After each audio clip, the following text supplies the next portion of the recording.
Halo, selamat malam teman-teman. Di video kali ini kita akan lanjut membahas terkait dengan permasalahan pengajuan gugatan oleh Bambang Tri yang menggugat Presiden Joko Widodo perihal ijazah palsu yang digunakan pada saat pencapresan tahun 2014 dan tahun 2019. Jadi teman-teman, di sidang pertama kemarin pada tanggal 18 Oktober 2022 ada kejadian yang menarik ya, ada kejadian yang perlu saya ulas dalam video kali ini teman-teman, yaitu ada permintaan dari saudara Egy Sujana selaku kuasa hukum Bambang Tri yang meminta kepada majelis hakim supaya majelis hakim mengundang atau menghadiri Presiden Joko Widodo untuk hadir dalam sidang yang digugat oleh saudara Bambang Tri.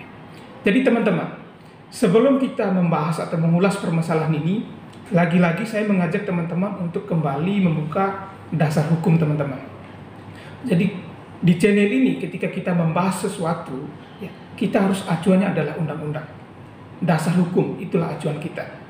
Jadi supaya pembahasan kita ini tidak kemana-mana, ya, acuan kita itu adalah undang-undang. Ketika kita berbicara hukum, dasar hukum adalah hukum acara. Teman-teman, di dalam pasal 126 HIR ini terkait dengan apabila tergugat tidak hadir dalam persidangan. Di dalam pasal 126 HIR itu diperintahkan bahwa apabila tergugat ataupun kuasanya tidak hadir dalam persidangan, hakim jika perlu dapat menunda sidang dengan memerintahkan memanggil pihak yang tidak hadir.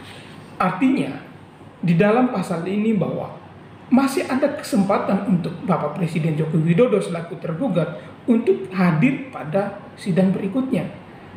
Tidak serta-merta kemudian ketika kita melihat bahwa Presiden tidak hadir dalam persidangan kemarin, terus kemudian kita mencas Bapak Presiden tidak menghargai pengadilan. Tidak begitu.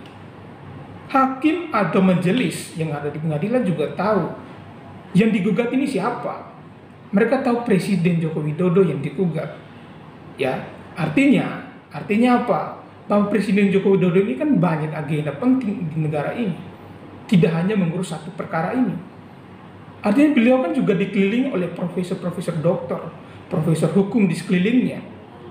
Mereka tidak buta dengan permasalahan ini. Mereka tahu ada tanggal mainnya. Kita tunggulah, jangan kita tergesa-gesa supaya mendorong Pak Jokowi untuk segera menghadiri persidangan. Artinya saya harap kepada Pak Egy Sujana untuk melihat pasal 126 ini. Terus kemudian yang kedua, saya punya keyakinan bahwa Bapak Presiden Joko Widodo pasti mewakilkan atau memberikan kuasa kepada jaksa selaku pengacara negara untuk mewakili beliau hadir dalam persidangan. Nah, ketika nanti pada saat Presiden Joko Widodo memberikan kuasa kepada jaksa, sudah wajib hukumnya Bapak Egy Sujana ini tidak kemudian kembali meminta supaya Pak Presiden Joko Widodo tetap hadir dalam persidangan. Tidak begitu, ya.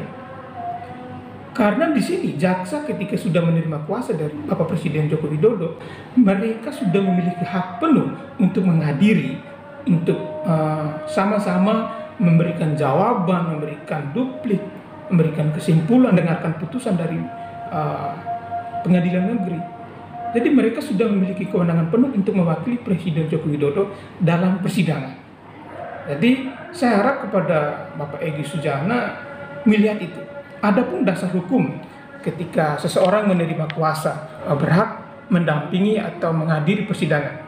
Di dalam pasal 1792 Kitab Undang-Undang Hukum Acara Perdata menyebutkan bahwa pemberian kuasa adalah suatu perjanjian dengan mana seorang memberikan kuasa kepada seorang yang lain, ya, yang menerimanya untuk dan atas nama menyelenggarakan suatu urusan.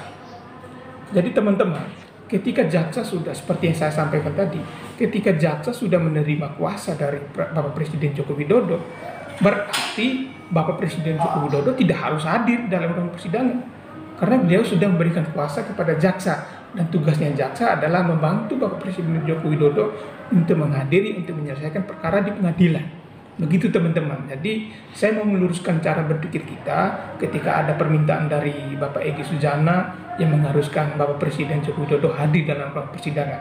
Jadi ketika kita mau menanggapi sesuatu, kita harus berdasarkan hukum, karena kita ini berbicara hukum, bukan berbicara yang lain-lain. Jadi begitu teman-teman. Saya pikir sekian dulu, kita akan bertemu lagi di video-video berikutnya. Terima kasih, sampai jumpa.